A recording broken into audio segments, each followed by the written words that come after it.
बिस्मिल्लाहिर्रहमानिर्रहीम। Welcome to Salma kitchen viewers. आज मैंने भिंडी मसाला बनाई है जो कि बहुत ही मज़ेदार है, और इसके साथ साथ मैं आपको कुछ टिप्स और ट्रिक्स बताऊंगी जिसकी वजह से आपकी भिंडी बहुत ही मज़ेदार और क्रिस्पी बनती है। तो चलिए शुरू करते हैं। बिस्मिल्लाहिर्रहमानिर्रहीम।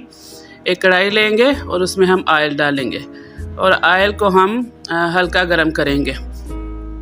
उसके बाद हम इसके अंदर 1 टीस्पून ज़ीरा डालेंगे और उसके बाद फिर हम इसके अंदर भिंडी जो हमने काट के रखी थी, ये 500 ग्राम भिंडी है, ये हम इसके अंदर डाल देंगे। तो पहली टिप इसके अंदर ये है कि आपने भिंडी कभी भी ठंडे तेल के अंदर नहीं डालनी, और भिंडी हमेशा जो आपने खुश्क करके काटनी है, गीली भिंडियाँ आपने नहीं काटनी।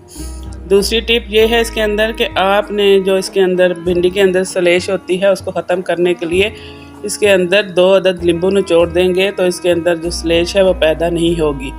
तो मेरे पास लेमन नहीं थे तो मैंने इसके अंदर वो रेडीमेड जो लेमन जूस है वो डाला है, और इसके ऊपर मैंने 1 टीस्पून नमक डाल दिया है। अब हम इन भिंडी को मीडियम हीट पे फ्राई करेंगे। 2 टिप्स मैंने आपको बता दी हैं कि एक तो ऑयल जो है बिल्कुल ठंडे में आपने नहीं डालनी, और दूसरा आपने भिंडी को जो है धो के खुश्क करके काटना है। और तीसरी टिप्स ये है कि जब आप भिंडियाँ फ्राई करेंगे तो उसके अंदर आपने आधा किलो भिंडी में 2 लेमन जूस का जूस डालना है, जो इसकी स्लेज को बिल्कुल भी पैदा नहीं होने देगा, या अगर होगी भी तो उसे ख़त्म कर देगा। तो लीजिए व्यूअर्स, हमारी जो भिंडियाँ फ्राई हो चुकी हैं, अब हम इनको डिश आउट करते हैं। और अब इसी कढ़ाई में और इसी ऑयल में हम प्याज डाल देंगे। तो प्याज को हम लाइट सा गोल्डन करेंगे, हमें इसे डार्क ब्राउन नहीं करना, बल्कि इसका कच्चापन ख़त्म करना है ताकि ये थोड़ा सॉफ्ट फॉर्म में हो जाए।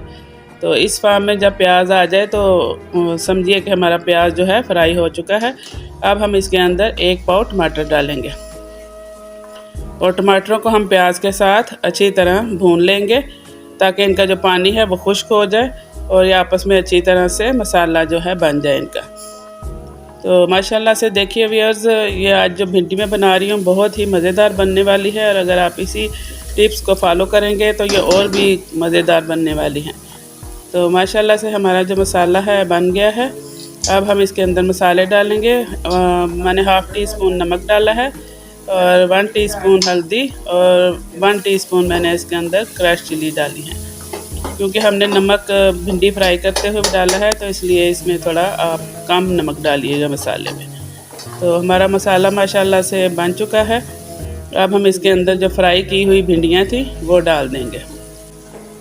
देखिए व्यूअर्स, माशाल्लाह हमारी भिंडियाँ कितनी ग्रीन हैं, ये बिल्कुल भी जो है ब्लैक नहीं हुई। अक्सर लोगों की भिंडियाँ बिल्कुल ब्लैक कलर की हो जाती हैं और वो बहुत ज़्यादा इनको फ्राई कर देते हैं, उसकी वजह ये होती है। लेकिन आपने बिल्कुल तकरीबन 50% जो भिंडियाँ कुक होनी चाहिए फ्राई करते हुए, और बाकी हमारी जो दम पे फ्राई हो जाएंगी। जब भिंडियाँ अच्छी तरह से फ्राई हो जाएं और हम इसके अंदर हम हरी मिर्चें डालेंगे। हरी मिर्चें इस टाइम डालने का मकसद ये है कि हरी मिर्चों का जो कलर है वो भी ग्रीन ही रहे। तो ये चौथी टिप्स है जो मैं आपको बता रही हूँ कि मिर्चें आपने हमेशा एंड पे डालनी है जब आपने भिंडियों को दम पे लगाना है। देखिए हमारी भिंडियों का कलर और मिर्चों का कलर, टमाटर का, हर चीज़ का अलग अलग कलर आ रहा है। अब हम भिंडियों को 5 से 7 मिनट के लिए मीडियम लो दम वाली हीट पे दम लगा देंगे ताकि जो हमारी भिंडियों में कसर रह गई थी वो पक जाए। तो देखिए माशाल्लाह से हमारी कितनी मज़ेदार खुशबूदार भिंडी और कलरफुल भिंडी बन के तैयार है। हर सब्ज़ी का अपना अपना कलर नज़र आ रहा है। तो ये सारी टिप्स और ट्रिक के साथ आप ज़रूर में भिंडियाँ मसाला ट्राई कीजिए, और इसका जायका आप देखिएगा बहुत ही मज़ेदार बनने वाला है माशाल्लाह से। तो व्यूअर्स, आप ज़रूर ट्राई कीजिए और कमेंट सेक्शन में कमेंट करके बताइएगा कि कैसी बनी है। माशाल्लाह से बहुत ही अच्छी बनने वाली है इंशाअल्लाह ताला। अल्लाह हम सब के लिए आसानियाँ पैदा फरमाएँ और अल्लाह हमारे गुनाहों की बख्शिश करें। सलमा किचन से सलमा को इजाज़त दीजिए और अपनी दुआओं में याद रखिएगा। अल्लाह ने के बान।